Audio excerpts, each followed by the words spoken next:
목소리로 고백합니다. 성탄절은 하나님의 사랑 때문에 시작되었습니다. 한 번 더 고백합니다. 성탄절은 하나님의 사랑 때문에 시작되었습니다. 아멘. 네. 한 중학교 선생님이요, 반 아이들에게 한 가지 글을 써보라고 했습니다. 세상에 다시 태어난다면 이라는 글인데요. 그 반에는 이제 몸이 불편한 학생이 한 명 있었습니다. 그러니까 휠체어를 타고 다니는 학생인데, 선생님이 아마 학생들에게 주어진 삶을 좀 열심히 살아라, 꿈을 가지라, 그런 의미에서 세상에 다시 태어난다면 그런 글을 아마 쓰라고 했던 것 같아요. 그래서 또 그런 게 있잖아요. 저 친구는 몸이 이렇게 불편하니까 내가 건강했으면 좋겠다, 이런 글을 쓰지 않을까라는 게 막연한 생각이 있었죠, 그 아이를 보면서. 그런데 그 친구가 이렇게 글을 썼어요. 세상에 다시 태어난다면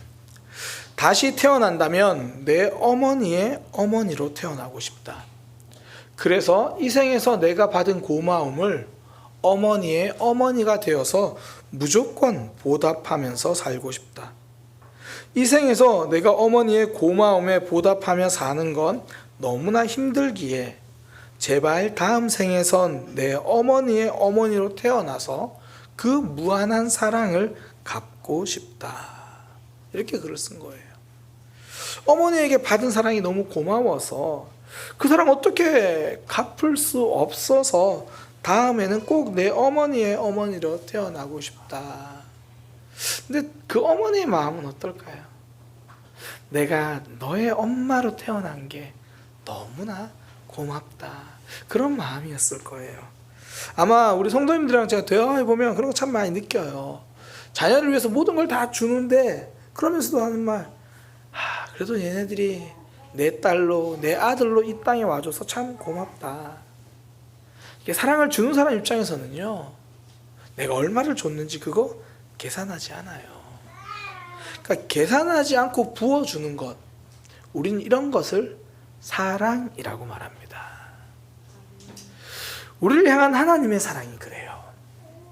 오늘 본문의 요한복음 3장 16절 우리가 너무나 잘 아는 구절이잖아요. 그런데 이렇게 말씀하시죠. 하나님이 세상을 이처럼 사랑하셔서 그 결과 독생자 하나밖에 없는 아들을 우리에게 보내주셨대요. 하나밖에 없는 아들을 보내주셨다는 건 다 주셨다는 거예요. 아들 한 분을 보내주신 게 아니라 하나님이 우리에게 전부를 내어주셨다는 의미죠. 그러니까 우리를 사랑하신 하나님, 우리를 구원하시려고 손을 내밀어 주신 게 아니라 전부를 내어주시고 우리에게 오셨습니다.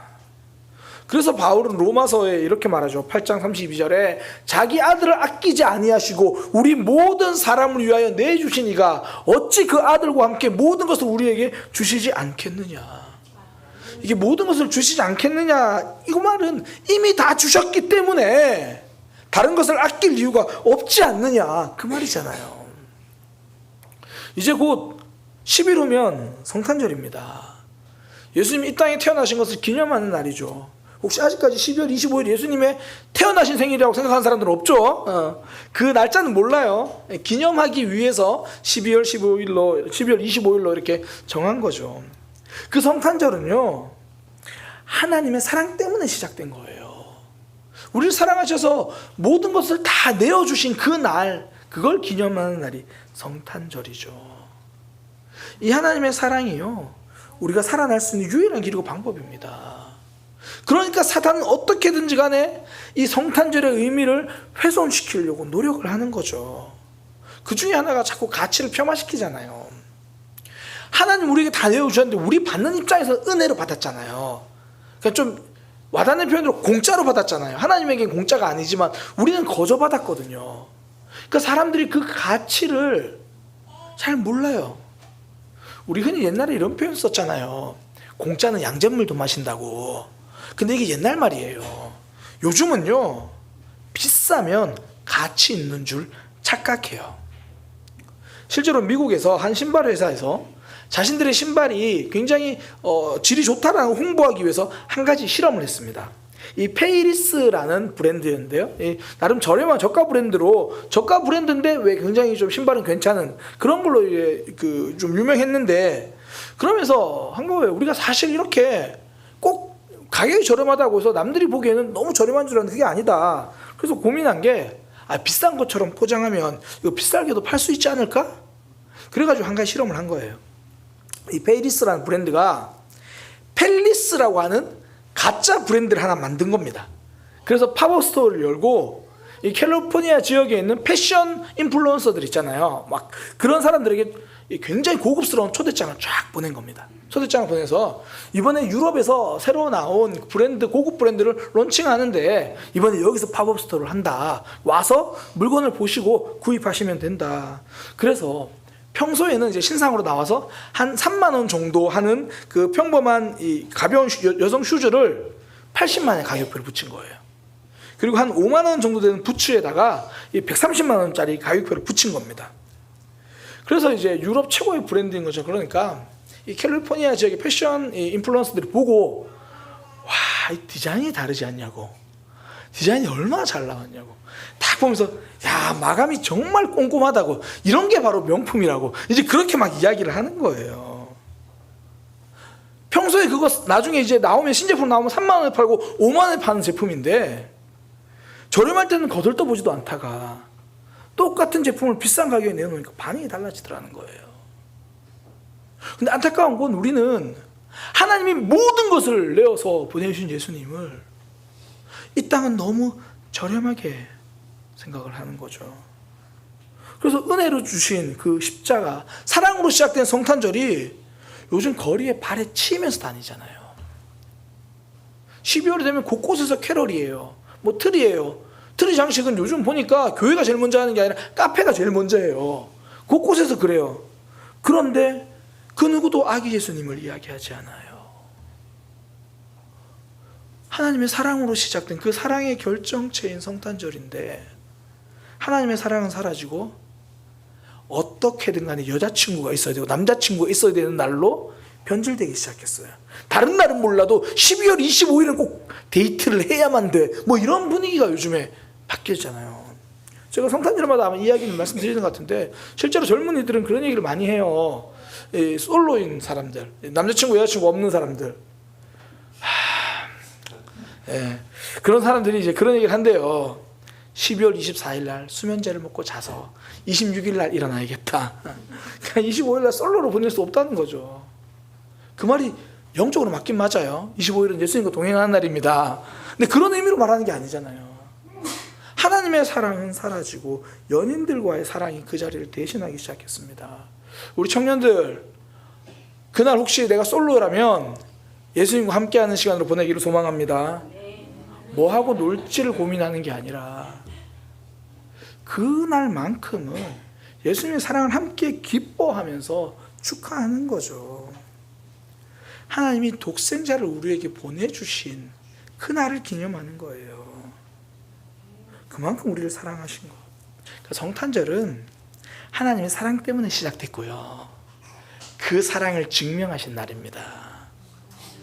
오늘 요한복음 3장 16절 이 말씀 통해서 그 사랑에 대한 우리 하나님의 마음을 다시 한번 새기려고 하는데요. 첫 번째는 우리가 사는 세상은 하나님의 사랑이 있는 곳이라는 거예요. 성도의 삶이 있는 자리는 하나님의 사랑이 있는 자리입니다. 그게 요한복음 3장 16절이잖아요. 하나님이 이 세상을 이처럼 사랑하사, 하나님이 세상을 사랑하셔서 독생자를 주셨대요. 그러니까 성도의 삶은 하나님의 사랑이 머무는 자리입니다. 우리가 이렇게 예배에 나올 수 있는 건요, 내가 부지런해가지고 나온 게 아니라 하나님이 나를 사랑하셔서 믿음 주셨기 때문에 이 자리에 나올 수 있는 거예요. 제가 새벽 기도 때 말씀 시작하기 전에 딱 처음 시작하는 문장이 있잖아요. 그 아마 녹음된 파일 들으시는 분 아실 거예요. 첫 문장 이거예요. 하나님이 주신 새날이 시작되었습니다. 내가 살아가는 이 날은 그냥 내가 건강관리 잘해서 살아갈 수 있는 게 아니라 하나님이 나를 사랑하셔서 새로운 날을 주셨기 때문에 살아간다는 거죠. 그러니 성도가 눈 뜨고 시작하는 하루는요, 하나님의 사랑이 있는 날입니다. 목사님, 무슨 말인지는 알겠는데 삶에서는 그게 안 느껴져요. 하나님의 사랑이 안 느껴져요. 지금 내가 힘들고 너무 공고해서 과연 하나님이 나를 사랑하시는가 그런 생각이 들어요. 실제로 이스라엘 백성들도 그랬습니다. 말라기 1장 2절에 보면 이렇게 말해요. 여호와께서 이르시되 내가 너희를 사랑하였노라 하나 너희는 이르기를 주께서 어떻게 우리를 사랑하셨나이까 하는도다. 하나님은 이스라엘 백성들을 사랑한다라고 말씀하시는데 전작 이스라엘 백성들 하나님 언제 우리 사랑하셨어요? 하나님 지금 내 삶이 이 모양인데 도대체 하나님 사랑하시긴 하는 거예요? 여기서 어떻게 하나님의 사랑이 있어요? 말라기는요 이스라엘 백성들이 포로로 갔다가 돌아온 이후의 모습이에요. 다시 고향으로 돌아왔는데 뭔가 기대감이 있었는데 현실은 아니더라는 거예요. 너무 어렵고 힘들고 하나님이 안 보인다는 거죠. 그러니 하나님의 사랑이 와닿지를 않아요. 우리가 교회를 다니다 보면 하나님이 나를 사랑하신다는 이야기는 흔히 말해서 귀에 딱지가 듣도록 듣잖아요. 하나님이 당신을 사랑하십니다. 근데 내 삶이 힘들면 그럼 사랑한다는 하나님 제발 좀 응답 좀 하시지. 제발 이 문제는 빨리 좀 해결해 주시지. 그냥 그 사랑이 안 느껴질 때도 있고 오히려 누가 나에게 하나님이 당신 사랑하십니다 그러면 화가 날 때도 있잖아요. 사랑하시는데 지금 내가 그러냐고. 성경에는 그런 사람이 있었어요. 요셉입니다. 그는 어릴 때는요 아버지의 사랑을 듬뿍 받으면서 자랐어요. 흔히 말하는 명품으로 도배하고 살았던 사람입니다. 형들한테는 뭐 대충 옷 입혀도요 야곱이 자기 아들 요셉에게는 좋은 옷, 오늘날로 말하면 명품으로 머리부터 발끝까지 입혔던 거예요. 특별하게 살았죠. 근데 그의 삶은 요셉의 삶은 그로부터 계속 내리막길이에요. 형들에게 시기를 받아서 형들이 그를 구덩이에 밀어버렸어요. 근데 성경의 표현이 물이 없어서 살았대요. 한마디로 죽이려고 밀었다는 거죠. 물이 없어서 어쨌든 살았어요. 그러니까 뭐 형들한테 뭐 이런저런 이야기 했겠죠. 형들 나한테 이럴 수가 있냐, 나 잘못했다, 살려달라. 그래도 형들이 답이 없으니까 하나님 어떻게든 나를 살려주셔야 됩니다. 그랬더니 형들이 건져줘요. 나왔는데 살려주는 게 아니라 노예로 팔아버리려고 건진 겁니다. 그렇게 애굽의 노예로 가요. 그 좋은 옷은 다 벗겨주고 노예가 입는 옷을 입고 사는 거예요. 나중에는 노예의 옷이 아니라 죄수복으로 바뀌잖아요. 성폭행 미수라는 억울한 누명으로 감옥에 갇혀요. 자, 요셉의 삶을 보세요. 그 어디에 지금 사랑받고 있는 증거가 있냐고요. 하나님이 안 계신 것처럼 보여요. 겉모습만 보면 하나님께 사랑받는 사람이 아니라 하나님께 버림받은 사람처럼 보입니다. 그런데 성경은요 그가 고생하고 있는 삶이 시작될 때마다 한 문장씩 기록해요. 여호와께서 요셉과 함께 하심으로. 보디발 장군의 집에 있을 때 여호와께서 요셉과 함께 하심으로. 감옥에 들어갔을 때도 여호와께서 요셉과 함께 하시고 그에게 인자를 더하사 사랑을 더해 주셨대요.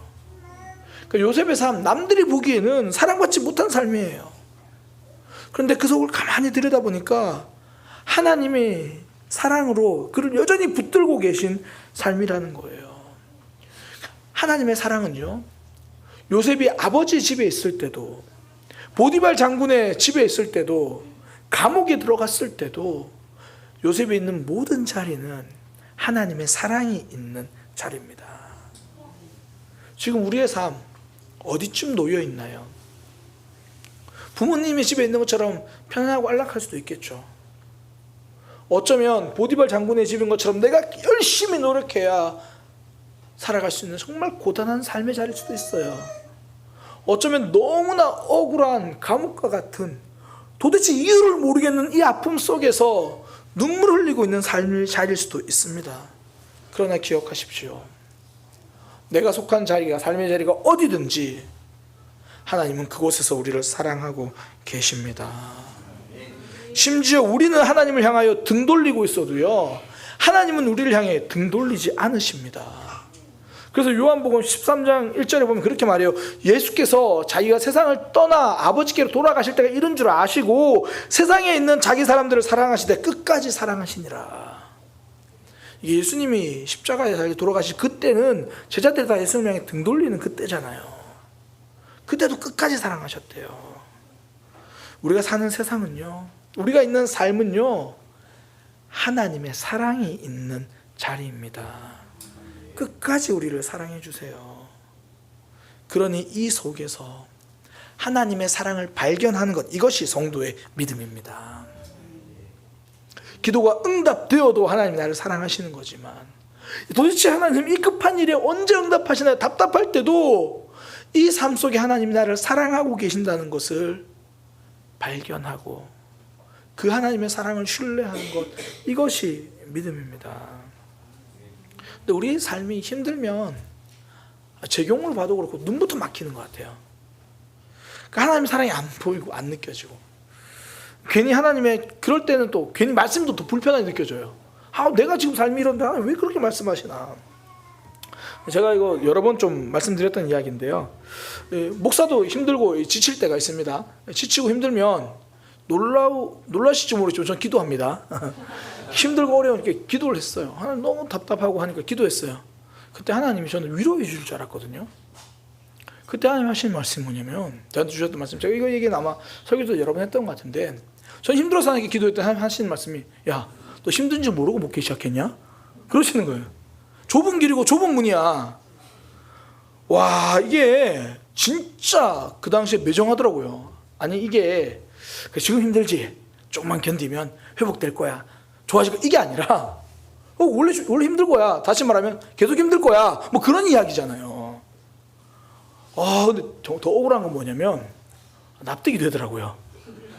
이게 마음은 받아들이기 싫은데 머리로는 납득이 돼요. 그래서 그 당시에 제가 하나님께 그렇게 기도했다니까요. 하나님, 저도 양인데 너무한 거 아니시냐고. 근데 시간이 지나고 나서 깨달았어요. 그때 하나님이 무턱대고 위로해 주지 않은 게 너무 감사하다. 혼자서 땅 파고 있는데 그래 괜찮아 잘하고 있으면 계속 땅만 파고 있을 거 아니에요. 그건 하나님의 사랑이 아니라 버림이죠. 깨닫는 거예요. 나는 하나님 못 보고 있었지만 그때도 하나님은 나를 사랑하고 계셨구나. 성도의 삶은 하나님의 사랑에서 벗어난 순간은 한 번도 없습니다. 그러니 응답되어도 사랑이지만 그렇지 않아도 그 속에서 하나님의 사랑은 변함이 없는 거죠. 하나님이 세상을 이처럼 사랑하사 하나님이 사랑하는 우리의 삶에는 하나님의 사랑이 있다라는 거죠. 그러니까 성도는 모든 삶을 하나님의 사랑을 전제로 해석하는 겁니다. 그러니까 그 사랑을 발견하려고 하는 거예요. 2000년 전에만 그런 게 아니라 지금 우리의 삶 모든 과정 속에서도 하나님의 사랑이 있어요. 그거를 기억하는 거죠. 지금 이 과정 속에서도 하나님 나를 사랑하신다. 그거 전제를 찾는 거예요. 우리가 병원에 가면 이런저런 치료를 받잖아요. 뭐 때로는 막 아프지만 주사를 맞기도 하고. 전 제가 초등학교 4학년 이전에 주사 맞는 게 싫었고요. 40이 넘으니까 이제 주사 맞는 게 싫더라고요. 주사 준다 그러면 막 가기 싫어요. 막 주사. 또 뭐 약도 먹어야 되고. 어떤 분이 그런 얘기를 하더라고요. 밥보다 약을 더 많이 먹는데요. 아침에. 밥은 한 숟갈 먹는데 약은 한 주먹 먹는다는 거죠. 그런 분들 여기도 많잖아요. 근데 왜 그렇게 그 약을 먹어요? 독하지만 그 약이 나를 살린다는 거 아니까. 또 몸이 많이 아프면 병원에서 나를 누워놓고 의사가 칼을 들고 찾아와요. 근데 의사가 칼 들고 찾아와도 우리가 도망가지 않는 이유는 죽이는 칼이 아니라 살리는 칼이라는 걸 알기 때문이잖아요. 암 환자들이 그 독한 항암 치료를 받는 이유는 저 독한 약이 나를 죽이려는 것이 아니라 건강한 삶으로 되돌려주기 위함이라는 걸 알기 때문이죠. 그 모든 과정이 치료의 과정을 알기 때문에 칼 들고 찾아오는 의사에게도 내 몸을 맡기잖아요. 의사는 믿는데 내 삶의 아픔 가운데 있을 때 하나님의 사랑을 못 믿어 하오하는 우리의 모습, 하나님 나에게 믿음을 더해 주옵소서. 어떤 일이라도 하나님의 사랑 밖에서 이루어지는 일은 없다라는 것을 기억하고 내 삶에서 하나님의 사랑을 발견할 수 있는 믿음이 되게 하여 주옵소서. 그러니 성도는요, 하나님 내게 응답해 주실 때도 아멘하고 나아가지만 때로는 나에게 말씀 주셨을 때도 아멘하고요, 때로는 사명 주셨을 때도 아멘하는 거예요. 그것이 내 삶에 하나님이 나를 사랑하시는 방법, 사랑해서 주신 일이기를 알기 때문이죠. 그러니까 응답받은 것만 사랑의 증거가 아닙니다. 때로는 책망받은 것도 사랑의 증거고요. 우리가 지난주에 살펴봤던 게 그거잖아요. 사랑하신 자를 책망하시고, 때로는 우리에게 사명 주심도 사랑하시기 때문이죠. 원래요, 사명을 감당하면서 하나님의 사랑을 많이 깨달아요. 특히 지체들은 성경에서 깨닫죠. 하나님이 나를 이렇게 기다려주셨구나 깨닫는 거예요. 우리의 삶에 찾아온 모든 일, 하나님의 사랑 가운데서 일어나는 일임을 기억하시기 바랍니다. 물론 다 이해가 안 되는 일이 많아요. 또 하나님이 그렇게 다 만드셨다는 의미가 아니라 그 속에서도 하나님의 사랑이 있다라는 거죠. 이제 곧 성탄절입니다. 하나님이 우리를 사랑하셨다는 증거예요. 이 성탄절을 맞이하면서 또 기다리면서 준비하면서 하나님의 사랑을 다시 한번 발견하게 되는 믿음의 삶 되기를 소망합니다. 또 하나 우리가 성탄절을 통해서 깨닫는 게 뭐냐면, 이 말씀을 통해서 우리가 알게 되는 것, 성탄절은 하나님이 우리에게 답을 주신 사건이라는 거예요. 오늘 말씀이 그거잖아요. 3장 16절에 하나님이 세상을 이처럼 사랑하사 독생자를 주셨는데 그 이유가 뭐냐면 멸망에서 영생을 바꿔주시려고 한다는 거예요. 그러니까 우리에게 죽을 수밖에 없는 우리에게 생명이라는 답을 주신 거죠. 성탄절은요, 예수님이 우리 인생의 답이다라는 것을 알려주는 그 사건입니다. 그래서 예수님도 말씀하시잖아요. 요한복음 14장 6절에 예수께서 이르시되 내가 곧 길이요 진리요 생명이니 나로 말미암고는 아버지께로 올 자가 없느니라. 다르게 표현하면 이렇게 되겠죠. 예수님 말고는 우리 인생에 답이 없다는 거죠. 또 다르게 표현하면 이렇게 됩니다. 우리 인생에 어떤 문제든지 예수님은 답이 되어 주신다라는 거예요. 교회 안에서만 답이 아니라 교회 밖에서도 예수님은 답입니다. 우리가 예배 드릴 때만 예수님이 답이 아니라 우리의 가정에서도 예수님은 답입니다. 그래서 예수님이 이 땅에 오셨을 때 그 사건을 기록한 성경을 가만히 보면요, 예수님 이 사람 저 사람 다 탄생 소식을 알려주세요. 예를 들어 저 멀리 있던 동방의 박사도 탄생 소식을 알게 되잖아요. 근데 그들이 예루살렘에 와서 예루살렘에서 헤롯 왕에게도 그 소식을 알려줘요. 그 헤롯이 그 말을 듣고 대제사장과 서기관들에게도 그 이야기를 알려줍니다. 동방 박사에게도 예수님은 답이라는 거예요. 헤롯에게도 예수님은 답이라는 겁니다. 대제사장과 서기관들에게도 예수님은 답이라는 거예요. 그리고 헤롯 왕에게만 답이 아니라 밤새 수고하고 애쓰고 철야하면서 양을 지키고 있는 목자들에게도 예수님은 답이었습니다. 예수님은 우리 삶의 모든 순간에 답이에요. 지역도 그렇습니다. 베들레헴에 태어나신 분이 그 동방 박사들이 예루살렘에 오기 때문에 예루살렘도 그 소식을 알게 돼요. 우리가 있는 삶의 모든 자리, 예루살렘이든 베들레헴이든지 갈릴리든지 어디든지 예수님은 답이십니다. 그래서 잠언 말씀 이렇게 말해요. 잠언 3장 5절과 6절. 너는 마음을 다하여 여호와를 신뢰하고 내 명철을 의지하지 마라. 네가 답이라고 생각하는 거 붙들고 살지 마라. 대신에 6절. 너는 범사의 그를 인정하라. 그리하면 내 길을 지도하시리라. 범사에 예수님을 답이라고 붙들고 살아라. 그러면 예수님이 정말 답이 되어서 역사하실 거다. 결국 우리 인생의 문제의 답은 예수님입니다. 오늘 이제 저 뒤에 지금 박조리 청년이 앉아 있는데 1월 18일에 결혼을 합니다. 지난주에 이제 그 청첩장을 이렇게 가지고 왔는데 그 사무 처리해라 가지고 제대로 소개를 못했는데 청첩장 뒤에 있어요. 1월 18일에 결혼을 해요. 그러면 주변 사람들이 조언을 해준다고요. 첫 시작하니까. 그런데 제일 쓸데없는 조언이 뭐냐면 주도권 싸움 하라는 거예요. 초장에 주도권을 가져와야 그게 행복하지. 그 이야기는요, 평생 싸우면서 살라는 이야기입니다. 누가 내 주도권을 내주나요? 주도권 싸움 하라는 건 신혼 때만 되는 게 아니라, 그럼 넌 평생 남편과 싸우면서 살아야 돼. 넌 평생 아내와 싸우면서 살아야 돼. 그 이야기예요. 그게 아니면 한 사람은 평생 참고 아프고 힘들게 살라는 말이겠죠. 이 말은 답이 될 수가 없어요. 가정에서도요, 여전히 예수님이 답입니다. 그래서 에베소서에 그 답을 말해주잖아요.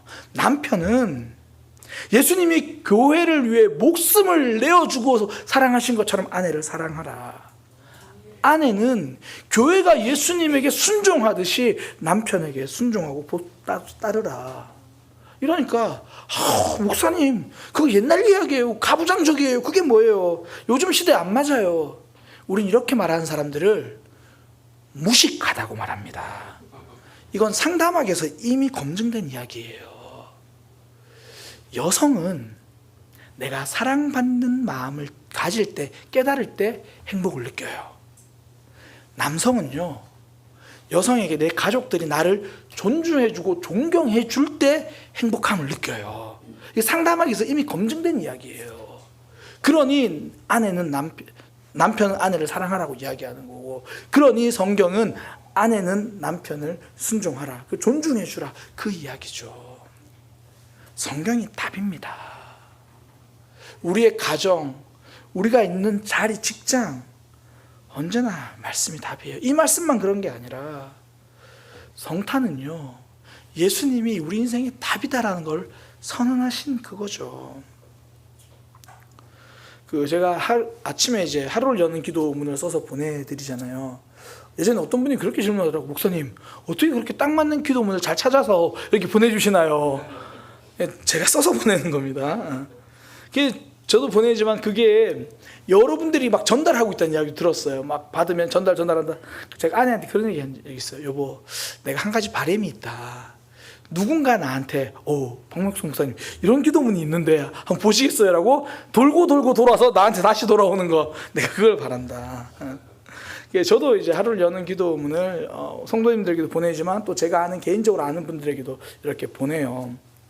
그 중에 제가 몇 개월 전부터 보내기 시작한 분이 있습니다. 예수님을 안 믿는 분이에요. 근데 대화하다 보니까 그분이 최근에 이제 자신의 직장 동료, 직장 같이 생활하는 사람 중에서도 그분 표현이 내가 딱 아무도 인정 안 하는데 그 사람은 인정하는 그 사람이 어느 날 교회를 다니기 시작했다는 거예요. 그러면서 교회에 대해서 쭉 이야기하는데 자기도 교회에 대한 마음이 생기더라는 거예요. 그래가지고 이제 성경을 보기 시작했다는 거예요. 하나님에 대해서 이야기하고. 그 얘기를 듣고 이거 하루를 여는 기도문을 보내줘야겠다. 보내는데 거의 일주일에 5일 보내면 일주일에 한 2주에 딱 하루 정도 빼고는 거의 다 답장이 와요. 매일. 그것도 장문으로 그 내용에 대해서 답장이 와요. 그러니까 약간 그 기도문을 하나님이 내게 주신 권면처럼 이제 받아들이고 답장을 이렇게 보내거든요. 저는 답장 잘못하니까 하트만 누르고 말아요. 최근에 제가 이런 기도문을 보냈습니다. 아마 읽고 기도문 다 보셨는 분은 아시겠지만, 미움과 억울함 때문에 용서하지 못하는 마음이 있다면 그 마음이 조금씩 옅어지는 하루가 되게 하시고, 미움과 억울함 대신 용서와 화해의 마음이 싹 트는 하루가 되게 하소서. 그러니까 그 기도문을 이제 보내는 거예요. 그러니까 아침에 8시 29분인가 저한테 답장이 왔어요. 늘 보내니까 답장이 오니까 이렇게 답장이 왔더라고요. 오늘은 그동안 연락하지 못해서 이어지지 못한 사람들에게 카톡이라도 보내어 살아가는 삶의 관계를 유지하겠습니다. 용서하지 못한 사람에게 먼저 한 발 다가가는 건 조금 더 믿음이 필요한 것 같습니다.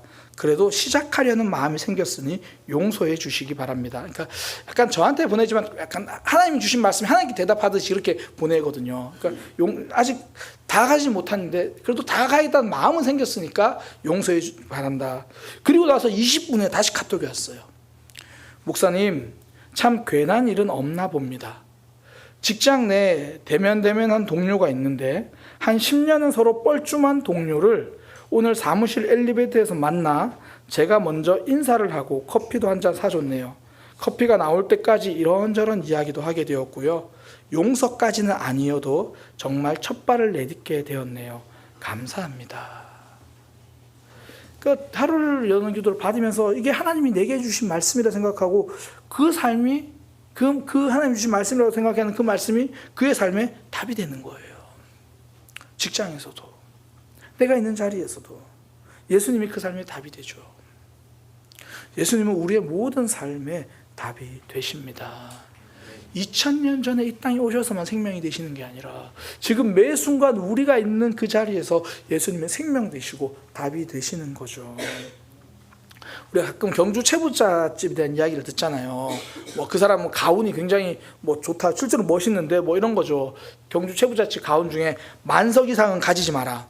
그래서 우리 다들 지금 노력하는 거잖아요. 만석 한번 가져보겠다고. 만석 이상은 가지지 마라. 또 흉년에는 땅을 사지 마라. 흉년에 다들 먹을 게 없으니까 땅을 막 팔려고 하니까 그때 땅을 사지 마라. 그리고 그 중에 하나가 사방 백리에 굶어 죽는 자가 없게 하라.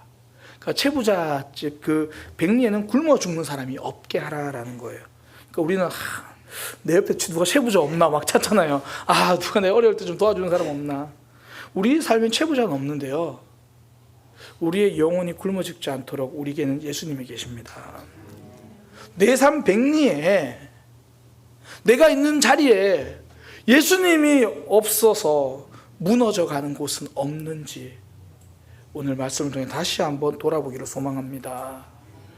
교회 안에서는 말씀이 있는데 내 가정에서는, 직장에서는 예수님이 사라져서 답이 없어 무너져 가고 있는 것은 아닌가.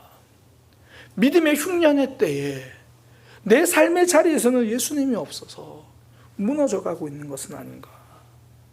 가정이든 직장이든 교회 내 모임이든지 어디서나 말씀과 믿음의 흉년의 시대에 우리의 삶엔 예수님이 계셔서 그 예수님이 답이 되심을 깨닫고 붙들고 살아가는 저와 여러분이 되기를 소망합니다. 하나님이 세상을 이처럼 사랑하사 독생자를 주셨으니 이는 저를 믿는 자마다 멸망치 않고, 그 멸망치 않고가 지금입니다. 그 멸망치 않고가 모든 순간, 모든 자리입니다. 그 순간 예수님은 다 답이 되십니다. 성탄절은요, 하나님의 사랑 때문에 시작되었습니다. 하나님이 세상을 사랑하셨다고 말씀하시는 것처럼 성도의 삶의 모든 자리는 하나님의 사랑이 머무는 자리입니다.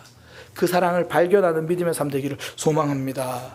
또 하나, 예수님을 통해서 멸망하지 않고 생명이 주셨다는 그 말은 그 예수님이 지금도 우리 삶의 모든 자리에서 답이 되신다는 거예요.